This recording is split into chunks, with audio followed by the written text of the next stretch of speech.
The city of Lund in southern Sweden dates back to medieval times. Over the centuries, it's witnessed plenty of change, but now there's a whole new sort of evolution going on. I'm here to meet some of the thousands of people in the country who are adapting their own bodies, who are inserting microchips under their skin. It means they may never have to carry a house key, train ticket, or bank card ever again.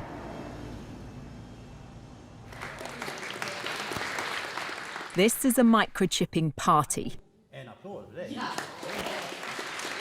Hannah's getting an electronic chip implanted into her hand.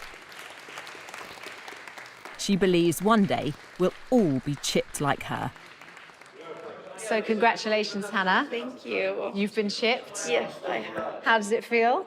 It feels good. I'm excited to see what I'll be able to do now. Can I touch it? Yeah, you can feel it there. I feel like this is the future. It's the next big thing that's gonna happen. Happy cyborg birthday. Happy cyborg birthday to you. Thank you. Congratulations. But is this sci-fi fantasy or practicality? I want to know why anyone would want to do this. For this teenager, microchips, it seems, are in her DNA. Felicia is my daughter and I'm the father. So you're a microchip family? We will become one now today. Magnus and his daughter Felicia have come here together tonight because they believe this is the future. You're going to have an upgraded dad. Yeah. As they say, it was good being a human, but being a cyborg is better. Didn't feel a thing. It's a quick, simple procedure with potentially huge significance. So you're officially part machine. How does it feel? This is awesome. How cool is that? Good job. Do you think in a few years' time, in a decade perhaps, we'll all have things like this? Yes, of course. I really do think. For around £130, anyone can get a tiny microchip like this inserted just beneath the skin in their hands. I can't help feeling a bit squeamish about it, but maybe I'm just behind the times.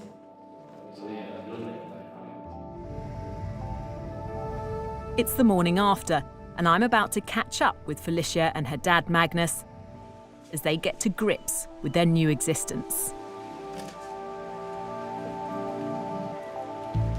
So when you woke up this morning, was it the first thing that came to your mind? How did you feel? I felt a little bit strange because now I'm a cyborg and it feels pretty cool. The chips in their hands use near-field communication, the same technology that allows you to pay with a contactless credit card. They can be read by a device like a smartphone. So here I've stored my business card on my phone with my details, phone number, email address, other stuff, blood group even. So what's the benefit of that? When I get customers or suppliers at work, they ask for my business card and I say, scan me.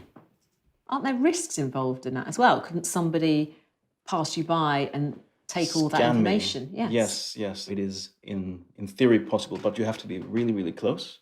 But the main thing I think is that I choose myself what I want to store on this chip. The people I've met so far don't seem to have any concerns about blurring the lines between man and machine. Hannes has made it his mission to convince more of us to get microchipped.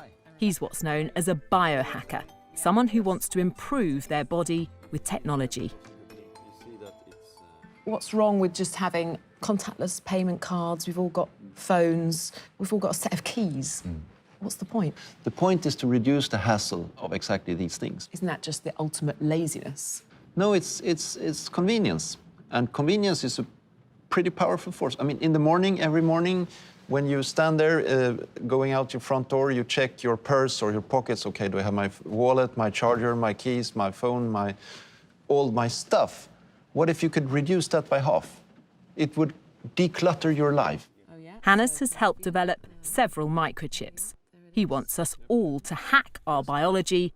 Microchipping is, he says, just the start.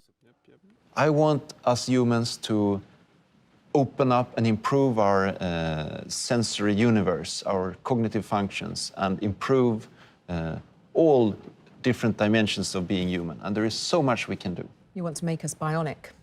Indeed. I want to merge humans with technology, and I think it will be awesome.